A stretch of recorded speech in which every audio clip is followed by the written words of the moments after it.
Om Ajnanatimidandasya Jnananjana Shalakaya Chakshurunmilitam Dhena Tasmai Shri Gurave Namah. We begin with text 15.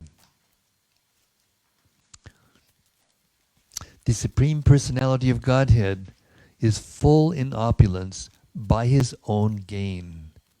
Yet he acts as the creator, maintainer, and annihilator of this material world. In spite of acting in that way, he is never entangled. Hence, devotees who follow in his footsteps are also never entangled. Purport, pretty important verse. As stated in Bhagavad Gita 3.9, Yagyartat kamanon yatra loko yam karmabandhanaha. Work done as a sacrifice for Vishnu has to be performed. Otherwise, work binds one to this material world. If we do not act in Krishna consciousness, we shall be entangled like silkworms in cocoons. The Supreme Personality of Godhead Krishna appears in order to teach us how to work so that we will not be entangled in this material world. Our real problem is that we are entangled in materialistic activities. And because we are conditioned, our struggle continues through punishment in material existence in one body after another in different forms of life. As the Lord says in Bhagavad Gita 15.7, Mamaivangsho jivaloke jivabhutak sanatanaha manak shastanindriyani prakriti stani karshati. The living entities in this conditioned world are my eternal fragmental parts. Due to conditioned life, they are struggling very hard with the six senses, which include the mind. The living entities are actually minute forms who are part and parcel of the Supreme Lord.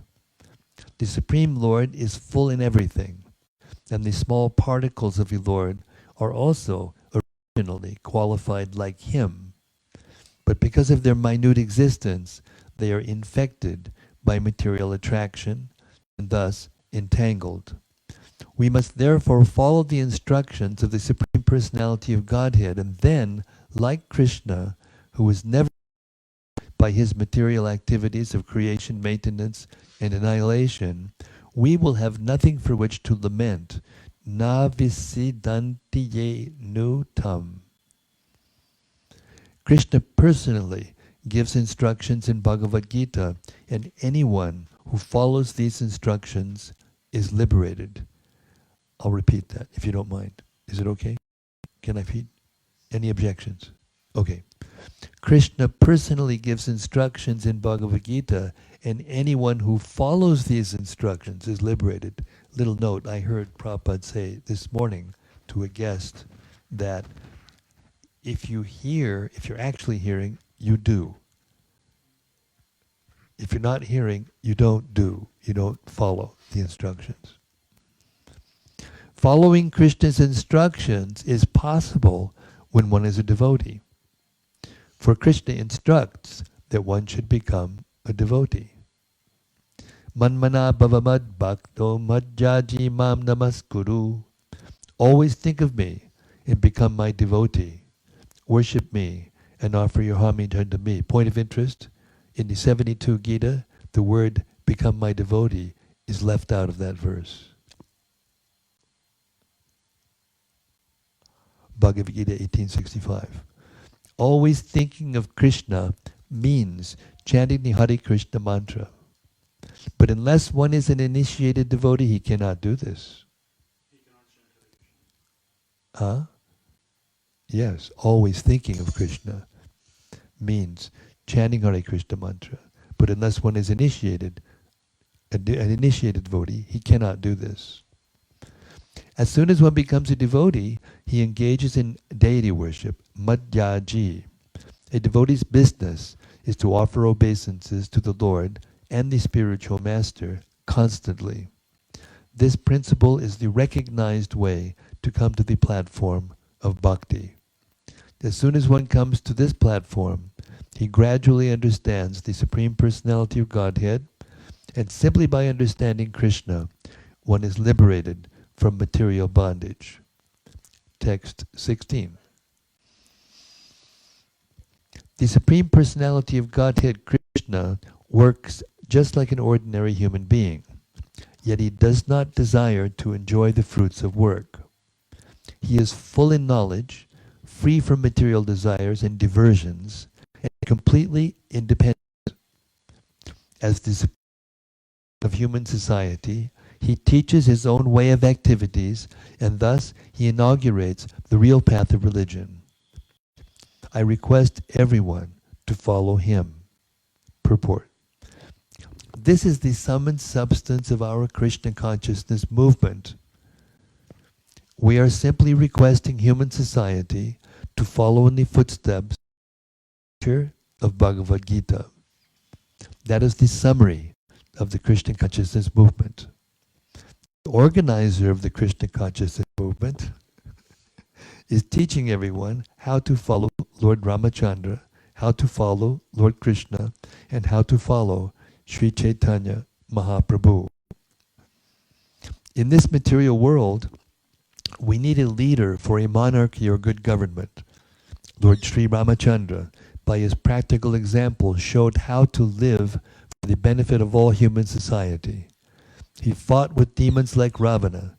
He carried out the orders of his father, and he remained the faithful husband of Mother Sita. Thus there is no comparison to Lord Ramachandra's acting as an ideal king. Indeed, people still hanker for Rama Raja, a government conducted like that of Lord Ramachandra.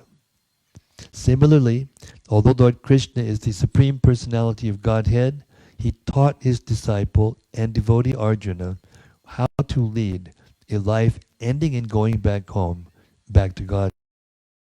Jaktva deham punarjanma, naitimam iti sorjana.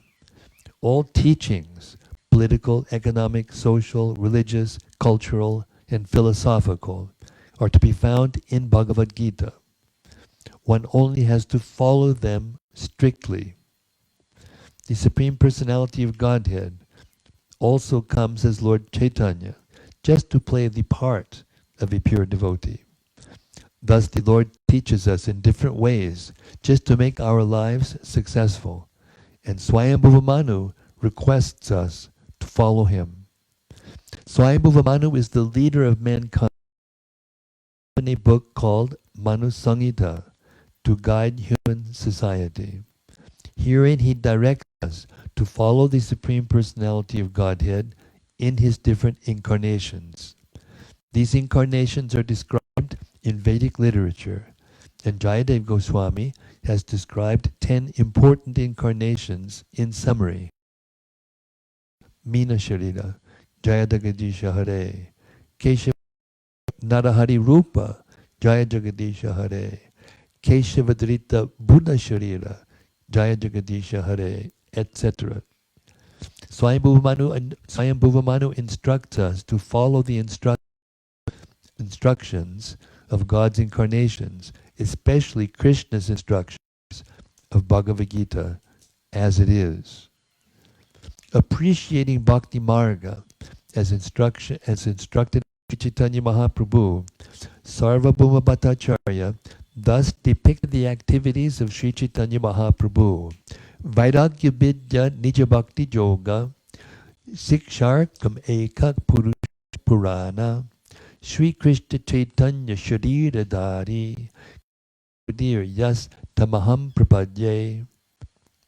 Let me take shelter of the Supreme Personality of Godhead, Sri Krishna, who is descended in the form of Lord Chaitanya Mahaprabhu to teach us real knowledge, his devotional service, and detachment from whatever does not foster Krishna consciousness.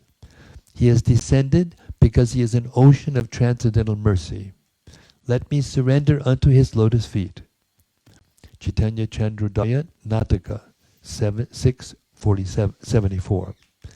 In this age of Kali, people cannot follow the instructions of the Supreme Personality of Godhead, and therefore the Lord himself takes the part of Sri Chaitanya Mahaprabhu, Sri Krishna Chaitanya, to teach personally how to become Krishna conscious. He asks everyone to follow him and to become a guru to deliver the fallen souls of Kali Yuga. Yarideka Kari Tari Krishna. Yarideka Tari Kaha Krishna Upadesh. Amara Agyaya Guru Haya Taridesh. Instruct everyone to follow the orders of Lord Sri Krishna, and as they are given in Bhagavad Gita and Srimad Bhagavatam. In this way, become a spiritual master and try to liberate everyone in this land. CC Madhya 7, 128. The coherent purpose of Lord Ramachandra, Lord Krishna, and Lord Chaitanya Mahaprabhu is to teach human society how to be happy by following the instructions of the Supreme Lord. Text 17. Shukadev Goswami continued. Swayambhuvamana was thus in a trance, chanting the mantras of Vedic instruction known as the Upanishads. Upon seeing him, the Rakshasas and Asuras, being very hungry, wanted to devour him. Therefore they ran after him with great speed. 18. The Supreme Lord Vishnu, who sits in everyone's heart, appearing as Yagyapati, observed that the Rakshasas and demons were going to devour Swayambhuvamanu. Thus the Lord, accompanied by his sons named the Yamas, and by all the other demigods, killed the demons and Rakshasas. He then took the post of Indra and began to rule the heavenly kingdom. Purport. The various names of the demigods, Lord Brahma, Lord so on, are not persons. They are names of different posts. In this regard, we understand that Lord Vishnu sometimes becomes Brahma or Indra when there is no suitable person to occupy these posts. Text 19. The son of Adi, named Swarochisa, became the second Manu. His several sons were headed by Dumat, Shushena, and Rochishmat. Purport. Manbatadam Manur Deva Manu Putra Sudeshwadaha Rishayom Shavatarnascha Hare Shad Muchite. There are many incarnations of the Supreme Personality of Godhead, Manu. There are many incarnations of the Personality of Godhead. Manu, the Manu Putra, the sons of Manu, the king of the heavenly planets, and the seven great sages are all partial incarnations of the Supreme Lord. Manu himself, his sons Priyavrata and Uttanapad, the demigods created by Daksha, and the rishis like Marichi, were all partial incarnations of the Lord during the reign of Swayambhuvamanu.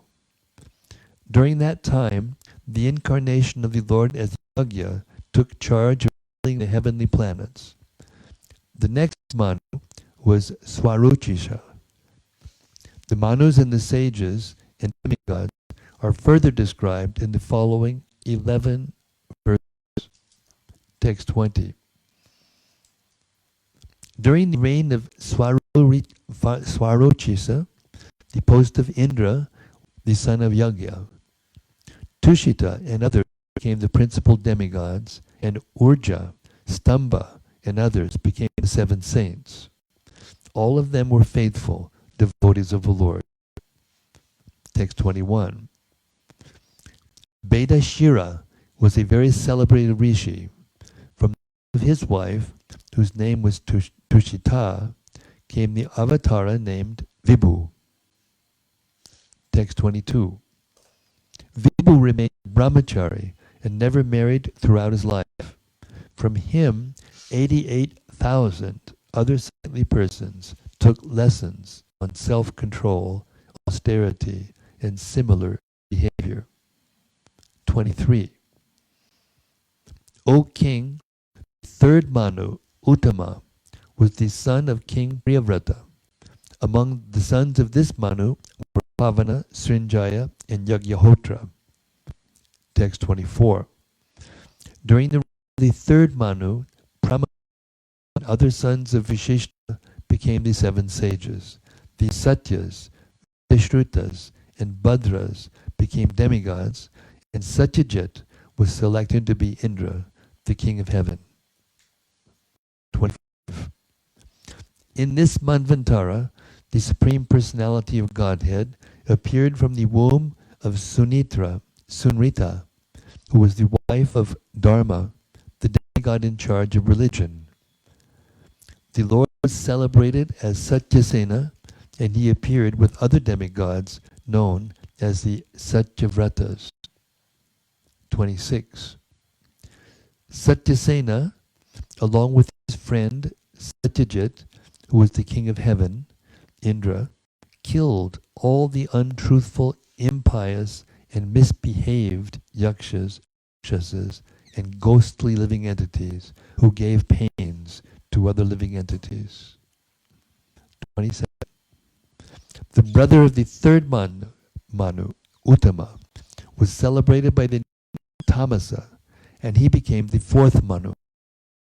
Tamasa had 10 sons, headed by Prithu, Kyati, Nara, and Ketu. 28. During the Rasa Manu, among the demigods were the Satyakas, Haris, and Viras. The heavenly king Indra was Trishika. The sages in Saptarishidam were headed by Jyotirdama. 29. O king, in the Tamasa Manvantara, the sons of Vidriti, who were known as the Vaidritis, also became demigods. Since in the course of time the Vedic authority was lost, these demigods, by their own powers, protected the Vedic authority. Purport. In the Tamasa Manvantara, there were 2 kinds of demigods, and one of them was known as the Vaidritis. The duty of the demigods is to protect the authority of the Vedas. The word Devata refers to one who carries the authority of the Vedas, whereas Rakshasas and those who defy the Vedic authority. I'll say that again. The word Devata refers to one who carries the authority of the Vedas, whereas Rakshasas are those who defy the Vedic authority. If the authority of the Vedas is lost, the entire universe becomes chaotic. Therefore, it is the duty of the demigods, as well as kings and aides of governments, to give full protection to the Vedic authority. Otherwise, human society will be in a chaotic condition in which there cannot be peace or prosperity. Note to the UN, Text 30. Also, in this Manvantara, the Supreme Lord Vishnu took the womb of Harini, the wife of Harimeda, and he was known as Hari. Hari saved his devotee Gajendra, the king of the elephants, from the mouth of a crocodile. 31. King Parikshit said, "My lord, Bharadayani, we would hear from you in detail how the king of the elephants was attacked by a crocodile, was delivered by Hari." When? 32. Any literature or narration in which the Supreme Personality of Godhead, Uttama Shloka, is described and glorified is certainly great, pure, glorious, auspicious, and all good. Purport. The Krishna consciousness movement is spreading all over the world simply by describing Krishna. Shall I repeat that? You wouldn't mind? You sure? Note to the GBC. The Krishna consciousness movement is spreading all over the world simply by describing Krishna. We have published many books including Sri Chaitanya Charitamrita in 17 volumes, 400 pages each, as well as Bhagavad Gita, the Nectar of Devotion. We are also publishing Srimad Bhagavatam in 60 volumes. Wherever a speaker holds discourses from these books and an audience hears him, this will create a good and auspicious situation. Therefore, the preaching of Krishna consciousness must be done very carefully by the members of the Krishna consciousness movement, especially the sannyasis.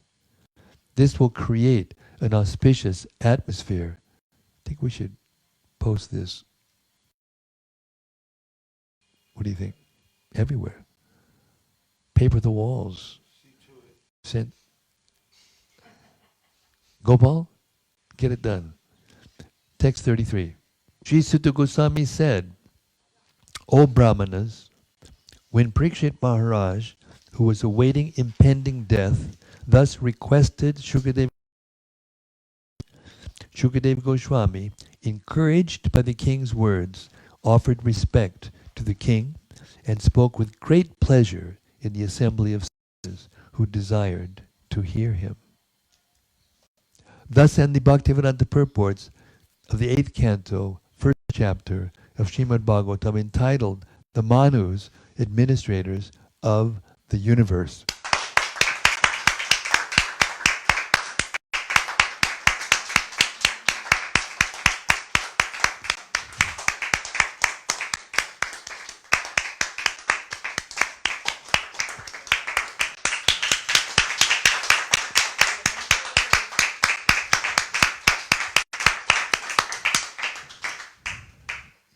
Going into studious routine here.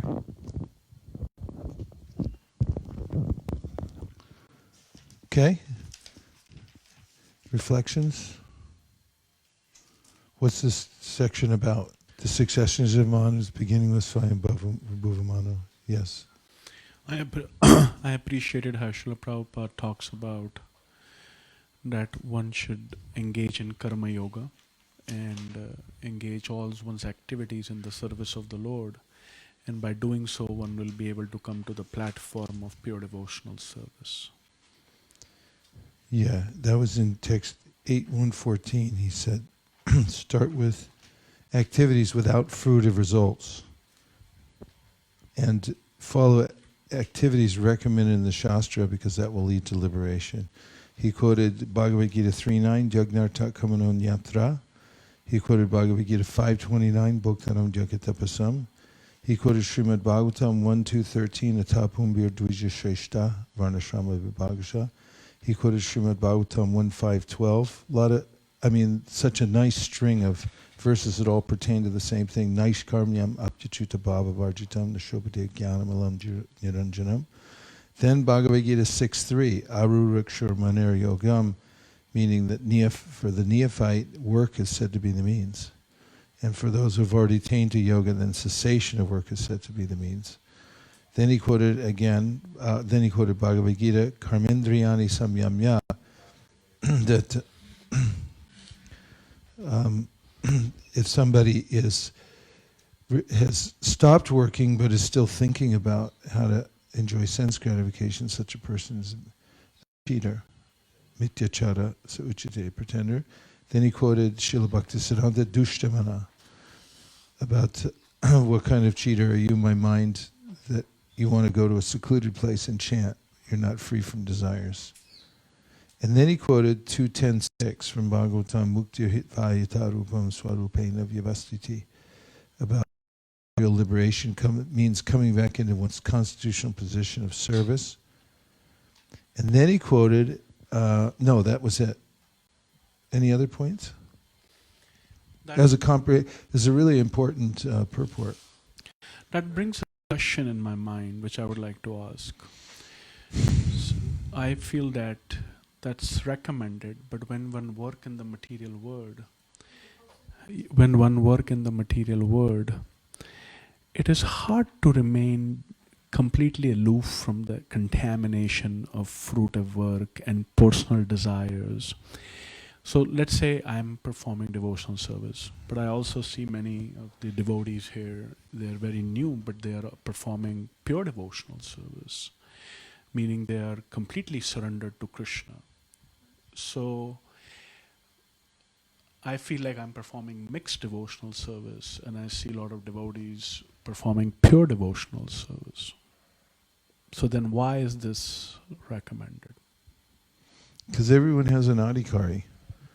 Krishna says to Uddhava, Swe Swe adhikari anishta saguna parikirtata viparya dosha sad ubriyor eva nishtaya. It's a fixed principle that one should engage in the service of the Lord according to one's capacity.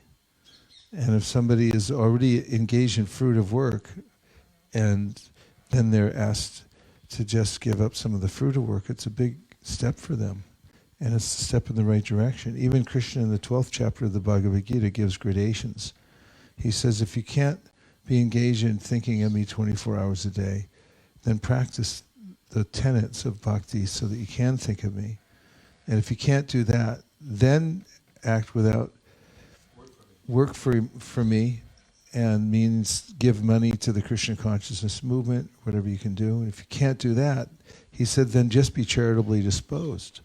Because from that, you'll start to learn detachment, that when by giving you grow.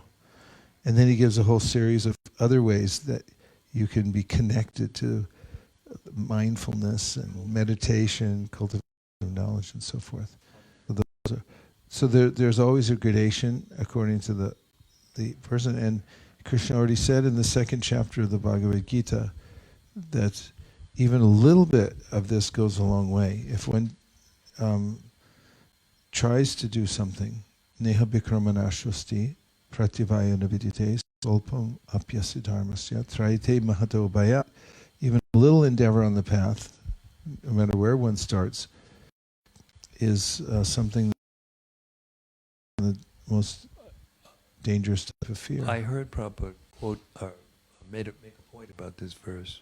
He quoted, what's the verse that means it can't? The word that means it can't be stopped. The devotional service can't be. What is? Oh my God! I've got a blank. Ahitakipatiyata. Ahitakipatiyata. Devotional service. The flow of devotional service cannot be inhibited by anything. So therefore, that Neha Bhikmanashasti verse means that even though you think you're doing mixed devotional service, that your devotional service is continuing. I don't think you are performing mixed devotional service. That's my proposal. Other points? Yes, 1, 2. I found it interesting that Swayambhuva Manu was meditating on the Upanishads. I'm wondering the significance of that. Well, the Upanishads are the first transcendental section of the Vedas. And at that time, those particular books were, or the vibration of the Upanishads means transcendence. Upanishad means now that you've finished all the rituals that try to help you situate yourself in the material world, now sit up close, Upanishad, and listen carefully to how you're not part of this world at all. It's something else. So that was within he was offering. They're very Upanishadic. In fact, they were all about the Lord's there within your heart. He's everywhere. That's tadejati, tannaijati, tadure, tadvantike, tarantarasya sarvasya taru sarvasya sibayataha. The Supreme Lord walks, he does not walk, he's within everything, yet he's outside of everything. So all his prayers were very Upanishadic. And that's what I'm meditating.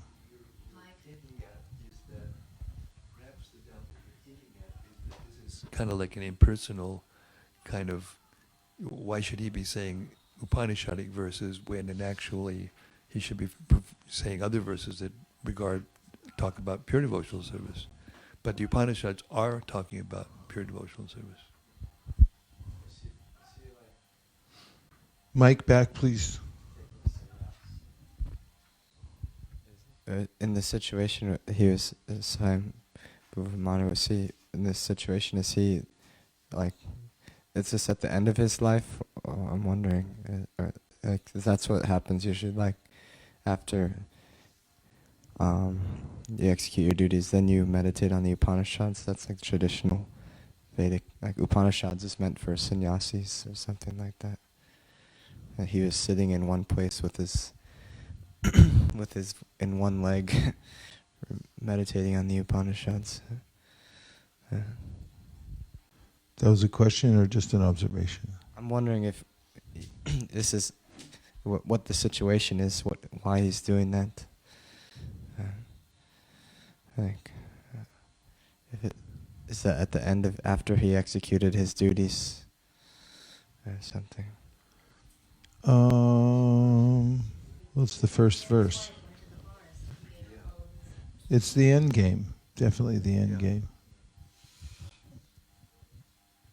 Who else had their hand up? Prabhu? I just wanted to appreciate the comment Srila Prabhupada made in one purport that the Krishna consciousness movement is spreading all over the world simply by describing Krishna.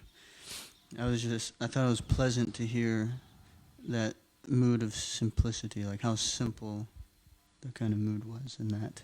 Swayambhuva was by nature not at all attached to enjoyment of the senses. Thus he gave up his kingdom of sense enjoyment and entered the forest with his wife to practice austerities.